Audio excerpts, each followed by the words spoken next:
नमो इंद्रम नमो सीताणं नमो राणं नमो शरणं नमो श्रवणं मेष भजनं मुखर पापणा शरणं मंगलानं चतुर्जय मठमे मंगलम जतारि मंगलम सीतारि यंत्र मंगलम सीता मंगलम साहु मंगलम गिरिवनि बंदतो तमो मंगलम जतारि शरणं भोजम येरिंदा शरणं भोजम सीता शरणं भोजम साहु शरणं भोजम गिरिवनि बंदतो तमो शरणं भोजम जतारि लोद मरियंदा लोद मजिदा लोद मजाउ लोद मगिवली बंदतो तमो लोद मंगलम बदमानो मंगलम भगवान वीरो मंगलम गौतमो ब्रह्मो मंगलम शूलिभद्राचार्य जैन धर्मो मंगलम अग्ना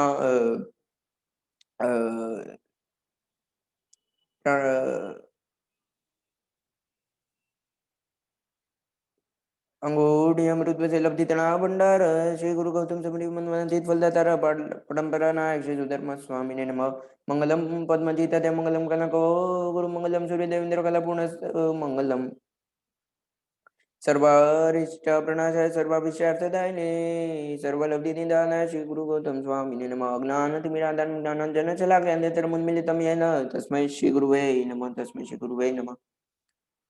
अभी हम नाम कर्म की ओर प्रस्थान कर चुके हैं। नाम कर्म के अंदर हमने सबसे पहला प्रकार कौन सा किया था? सबसे पहला प्रकार हमने प्रत्येक प्रकृति का किया था। इसके 8 भेद हमने किए थे। उसके बाद हमने एक दिन पहले त्रस दशक किया था, इसके भी 10 भेद किए थे। आज हम स्थावर दशक करने वाले हैं, इसके भी 10 ही भेद है और 10 भेद हम आज पूर्ण करेंगे।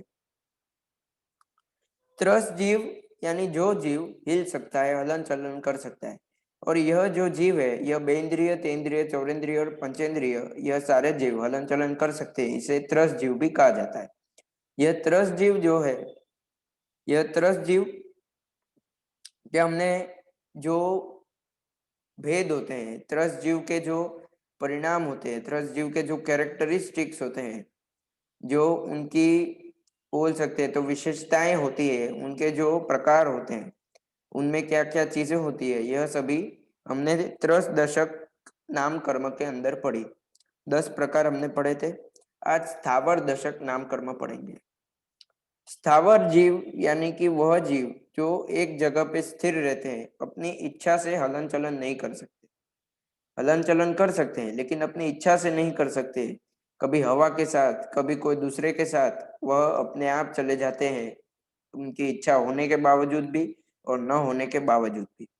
तो यह एकेंद्रिय जीव स्थावर जीव के अंदर आते हैं। स्थावर जीव में पहला प्रकार है स्थावर दशक नाम कर्म का पहला प्रकार है स्थावर नाम कर्म। जिस कर्म के उदय से जीव को स्थावरपणा इच्छा अनुसार हलन चलन करने की शक्ति नहीं मिलती। स्थावरपणा मिलता है यानी आपको इच्छा अनुसार हलन चलन करने की शक्ति नहीं मिलती, तो यह स्थावर जीव है। स्थावरपणा आपको यदि मिला तो यह स्थावर कर्म का उदय है, स्थावर नाम कर्म का उदय है। आपको इस कर्म के अंदर, नाम कर्म के अंदर हलन चलन इच्छा अनुसार करने की शक्ति नहीं मिलती। दूसरा है सूक्ष्म नाम कर्म। जिस कर्म के उदय से जीव को ऐसे शरीर की प्राप्ति हो जो एक या अनेक संख्या में एकत्र होने पर भी चर्म चक्षु से दिखाई न दे। सूक्ष्म और बादर 2 प्रकार के शरीर होते हैं। सूक्ष्म यानी अनंत शरीर एक साथ आए फिर भी आंखों से ना दिखाई दे। बादर यानी अनंत या असंख्य शरीर एक साथ आए, एक से ज्यादा शरीर एक साथ आए तो आंख से शायद दिखाई दे। सूक्ष्म जीव, सूक्ष्म नाम कर्म भी इसका एक भेद है। किसका? तो स्थावर दशक का। जिस कर्म के उदय से आपको ऐसे शरीर की प्राप्ति होती है जो शरीर के अनंत, ऐसे अनंत दूसरे शरीर को एक साथ लाया जाए फिर भी वह बड़ा जीव नहीं दिखेगा चर्म चक्षु से, यानी कि आंखों से नहीं दिखेगा, तो यह सूक्ष्म नाम कर्म है। जिस कर्म के उदय से जीव को ऐसे शरीर की प्राप्ति होती है जो एक या अनेक संख्या में एकत्र होने पर भी, यानी एक शरीर या अनेक शरीर जब भी एकत्र होते हैं फिर भी चर्म चक्षु से यानी कि आंखों से, श्रोते चक्षुरेंद्रिय से दिखाई नहीं देते। इसके बाद है अपर्याप्त। जिस कर्म के उदय से जीव अपने योग्य पर्याप्तियां पूर्ण करने में समर्थ नहीं बनता। पर्याप्तियां हमने पहले एक दिन पहले भी पढ़ी थी और पहले भी बहुत ही पहले हमने पढ़ी थी। जीव तत्व जब भी हम ले रहे थे तभी हमने पर्याप्तियां सारी की सारी पढ़ी थी। जिसे फिर से पढ़नी हो तो उसे जीव तत्व के अंदर जाना पड़ेगा फिर से। अपर्याप्त यानी जिस कर्म के उदय से जीव अपने योग्य पर्याप्तियां पूर्ण नहीं कर सकता। एकेंद्रिय जीव को सिर्फ और सिर्फ 3 पर्याप्तियां होती है। कौन सी? आहार पर्याप्ति, शरीर पर्याप्ति और इंद्रिय पर्याप्ति। यह 3 पर्याप्ति होती है एकेंद्रिय जीव को। भाषा पर्याप्ति, मन पर्याप्ति और श्वासोश्वास पर्याप्ति एकेंद्रिय जीव को नहीं होती। यह 3 पर्याप्ति सिर्फ और सिर्फ एकेंद्रिय जीव को होती है। तो यह अपर्याप्त भी हो सकता है, क्योंकि यह अपने योग्य पर्याप्तियां पूर्ण कभी कभी नहीं भी करता, उसके पहले ही मृत्यु आ जाती है। इसके बाद है स्थावर दशक में साधारण। साधारण नाम कर्म यानी जिस कर्म के उदय से एक शरीर के अंदर बहुत सारे जीव एक साथ डालने में आए। एक शरीर और अनेक जीव। आप अभी एक शरीर के अंदर आपका एक ही जीव है, इसका अर्थ है आप प्रत्येक हो, यानी प्रत्येक नाम कर्म यानी एक शरीर में एक ही जीव। यह हमने परसों पढ़ा था। आज हम पढ़ रहे साधारण नाम कर्म यानी एक शरीर के अंदर अनेक जीव। जिस कर्म के उदय से अनंत जीवों को एक साधारण शरीर होता है या एक साधारण शरीर मिलता है, यह है साधारण कर्म नाम कर्म। एक साधारण शरीर, छोटा सा सूक्ष्म शरीर मिलता है, इसके अंदर अनंत जीव को घुसाड़ने में आता है। निगोद में एक दृष्टि से परमात्मा कहते हैं कि नरक से भी ज्यादा दुख है, एकेंद्रिय में भी ज्यादा दुख है। यह निगोद है साधारण जीव यानी। तो इसमें ज्यादा दुख क्यों है? साधारण एकेंद्रिय में दुख ज्यादा क्यों है? इसका कारण ही यह है। आपको एक उदाहरण देके समझाता हूँ क्यों ज्यादा दुख है। एक हॉल है, एक खाली कमरा है, उसकी कैपेसिटी 100 जन की है। मतलब उस कमरे में आप ज्यादा से ज्यादा 100 जन को डाल सकते हो। लेकिन 100 जन के बदले आप ठूस ठूस के 1 लाख जन को इतने रूम में भर दो, तो सभी को इतनी अंदर तकलीफ होगी कि पूछो मत। उसी प्रकार एक शरीर के अंदर अनंत आत्माओं को भर देते हैं और सभी को ऐसा लगता है कि कभी हमको शांति मिले, कभी हमको शांति से जीने मिले, और इसीलिए सभी के सभी दुर्भाव में ही होते हैं। कभी भी शुक्ल ध्यान में नहीं जाते, रौद्र ध्यान में ही होते, दुर्ध्यान में ही होते हैं। इसीलिए उधर पीड़ा भयंकर है। एक शरीर के अंदर अनंत जीवों को घुसेड़ने में आता है। एक रूम में जिसकी कैपेसिटी 100 जन की हो, उसमें 1 लाख जन को घुसा देने में आए, फिर भी यह छोटी पीड़ा है। निगोद में उससे भी असंख्य गुनी ज्यादा पीड़ा होती है। तो यह निगोद साधारण यानी एक शरीर के अंदर असंख्य जीव को घुसेड़ने में आता है। एक साधारण शरीर और असंख्य जीव। तो ऐसे साधारण नाम कर्म स्थावर दशक के अंदर है। 5वां प्रकार है अस्थिर नाम कर्म। अस्थिर नाम कर्म यानी क्या? स्थिर नाम कर्म हमने पढ़ा था, जिससे आपके दांत, हड्डी आदि जब अवयव अंगोपांग मजबूत बनते हैं। अस्थिर नाम कर्म यानी क्या? अस्थिर नाम कर्म यानी जिस कर्म के उदय से जीव को अस्थिर, अदृढ़ जीभ, होठ आदि अवयव की प्राप्ति हो। अस्थिर होता है, होठ अस्थिर होते हैं, जीभ अस्थिर होती है, जितने भी आपके बाकी अवयव होते हैं, अंगोपांग होते हैं, जो अस्थिर होते हैं यानी सीधे नहीं होते, पूरे होते हैं, अलग अलग तरीके से होते हैं। होठ होती है ये आधा ऊपर आधा नीचे, जीभ होती है एकदम आधी या अलग अलग बाकी चुकी यानी वड़ेली होती है, टेढ़ी मेढ़ी होती है। बहुत कुछ ऐसा होता है तकलीफें, लेकिन यह सभी अस्थिर होता है। तो यह अस्थिर यानी कि टेढ़ा मेढ़ा होता है, सीधा नहीं होता है, अच्छा नहीं होता है। तो यह अस्थिर नाम कर्म का उदय है। इसके बाद है अशुभ नाम कर्म। जिस कर्म के उदय से जीव के नाभि के नीचे के अवयव अशुभ हो, जिसके स्पर्श से दूसरों को अप्रतीति हो। कल हमने शुभ नाम कर्म पढ़ा था, किसके अंदर? तो त्रस दशक के अंदर। आज स्थावर दशक के अंदर अशुभ नाम कर्म है। अशुभ नाम कर्म यानी क्या? आपके नाभि के नीचे के जितने भी अंगोपांगे अवयव है, उसका किसी को स्पर्श होता है तो सामने वाले को तकलीफ होती है। आपके नाभि और उसके नीचे के आपका पैर है या जो भी है, तो उसका स्पर्श किसी को भी होता है तो सामने वाले को यदि तकलीफ हो, तो यह अशुभ नाम कर्म का उदय है। इसके बाद है दुर्भग नाम कर्म। दुर्भग नाम कर्म यानी क्या? तो दुर्भग नाम कर्म यानी जिस कर्म के उदय से जीव को उपकार करने पर भी कहीं भी प्रेम ना मिले, सर्व की अप्रीति पात्र, बहुत ही पुरुषार्थ करता है, सब पे उपकार करता है, फिर भी सब उसका तिरस्कार करते हैं, सभी उस पे अप्रीति करते हैं, कोई उसे प्रेम नहीं करता, कोई उसे प्रेम नहीं देता। तो यह किसके कारण? तो यह दुर्भग या इसका दूसरा नाम है दुर्भाग्य नाम कर्म। हमने कल परसों यानी सुभग और सुभाग्य नाम कर्म पढ़ा था। आज उसी प्रकार दुर्भग और दुर्भाग्य नाम कर्म, जिसमें आप दूसरे पे उपकार करो फिर भी वह आपका तिरस्कार करेगा, फिर भी वह आप पे अपना रौब झाड़ेगा, फिर भी वो आपसे अप्रीति करेगा, आपसे प्रेम नहीं करेगा, आपसे प्रीति नहीं रखेगा, आपसे मैत्री नहीं करेगा, आपसे दोस्ती नहीं करेगा। तो यह है दुर्भाग्य या दुर्भग नाम कर्म। इसके बाद है दुस्वर, जिस कर्म के उदय से जीव को कठोर अरुचिकर स्वर मिले। जीव के स्वर मीठे होते हैं, कठोर होते हैं, कड़वे होते हैं। इसमें हम बोल नहीं बोल रहे हैं, बोल और स्वर में फर्क होता है। जीव के बोल कड़वे हैं यानी वो जो बातें करता है वो कड़वी होती है। जीव के बोल कड़वे यानी वो जो बोलता है, आपसे जो बातें करता है वह कड़वी होती है। और स्वर कड़वे यानी उसकी आवाज कड़वी होती है।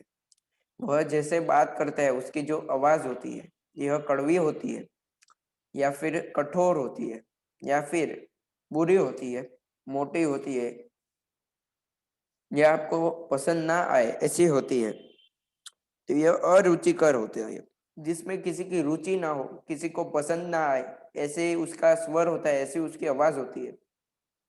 तो यह दुह स्वर नाम कर्म के कारण होता है।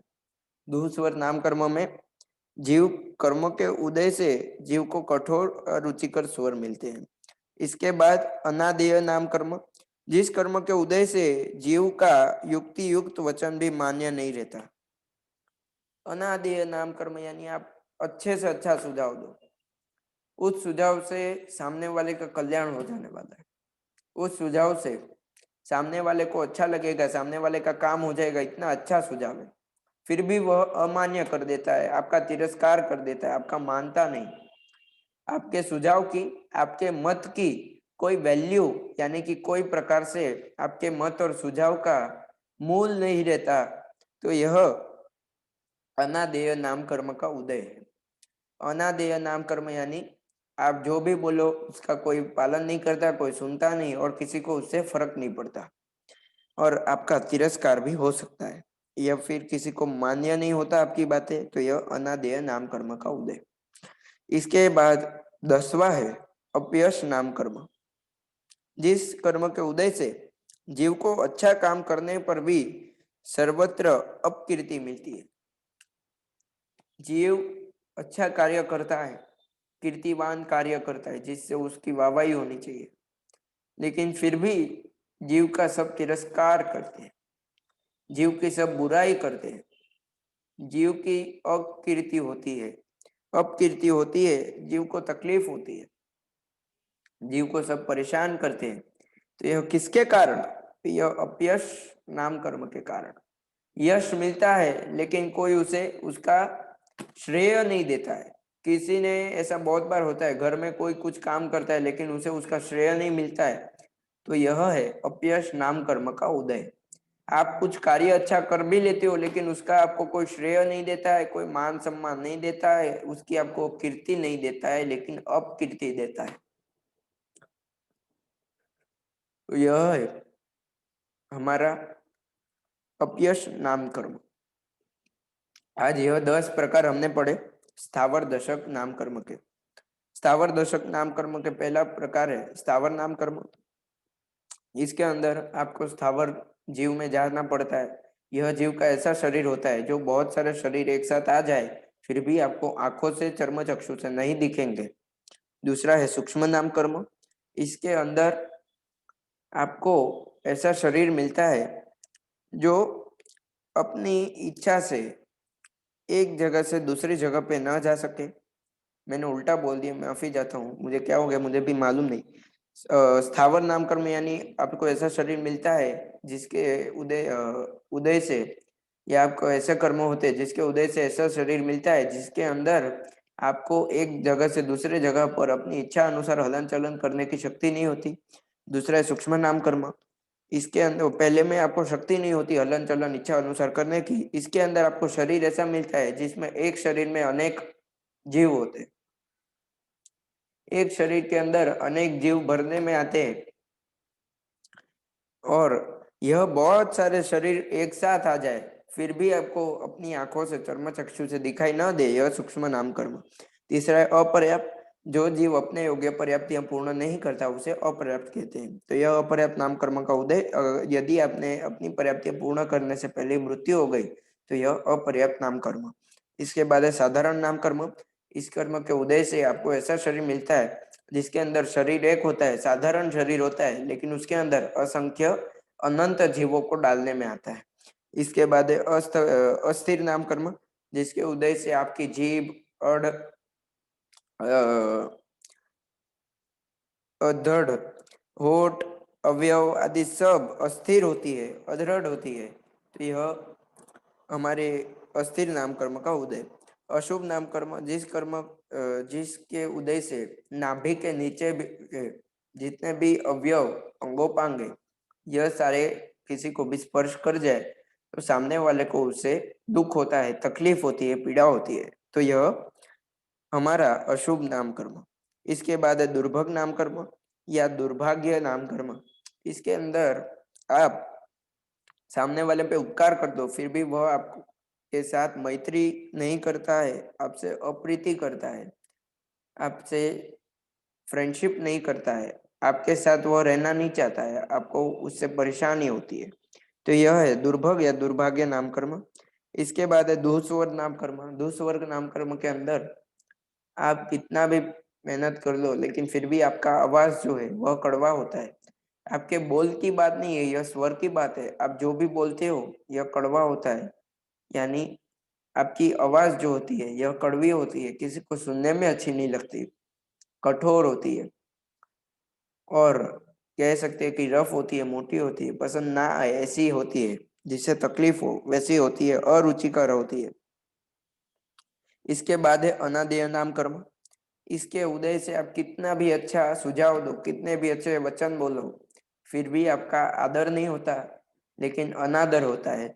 आपके वचनों का पालन नहीं होता, आपके वचनों का तिरस्कार किया जाता है और आपके वचनों का मान्य नहीं दिया जाता, आपके वचनों को ध्यान नहीं दिया जाता, उन पर ध्यान नहीं दिया जाता। तो यह सारा अनादेय नाम कर्म का उदय। 10वां है अपयश नाम कर्म। जिस कर्म के उदय से आप कितना भी बड़ा कार्य कर लो फिर भी आपको उसका श्रेय नहीं मिलता, आपको अपयश अपकीर्ति मिलती है। तो यह अपयश नाम कर्म का उदय है। आज हमने यह 10 प्रकार स्थावर दशक कर्म के किए। इसी के साथ नाम कर्म हमने आधा पूर्ण किया, अभी आधे से ज्यादा हमारा बाकी है। कल से हम नाम कर्म का सबसे बड़ा प्रकार यानी कि पिंड प्रकृति प्रकार लेने वाले हैं। पिंड प्रकृति प्रकार के 75 यानी कि 75 उप प्रकार है, विभाग है। यह 75 यानी 75 जो प्रकार है यह हमें लेते समय ज्यादा लगने वाला है, इसीलिए वो हिसाब से आप ध्यान में रखना। 3 दिन तो कम से कम हमारे जाने वाले, 3 से 4 दिन, लेकिन उससे ज्यादा भी शायद लग गए। 8 दिन भी चले जाए ऐसा भी बन सकता है, 7 दिन चले जाए ऐसा भी बन सकता है। लेकिन कल से अभी हमारा थोड़ा सीरियस और थोड़ा और समय और गति बढ़ जाएगी, क्योंकि हमें एक साथ इतने सारे नाम कर्मों के विभाग को लेना है। आज यहीं पे समाप्त करेंगे। आज थोड़ा जल्दी आपको छुट्टी मिल रही है, आज यहीं पे समाप्त करेंगे। किसी को भी कोई भी प्रकार का प्रश्न हो तो मुझे व्हाट्सएप कर सकते हैं। धन्यवाद। सर्वमंगल मंगलम सर्वकल्याणकारणम प्रधानम जयदमानम जैनम जयति शासनम।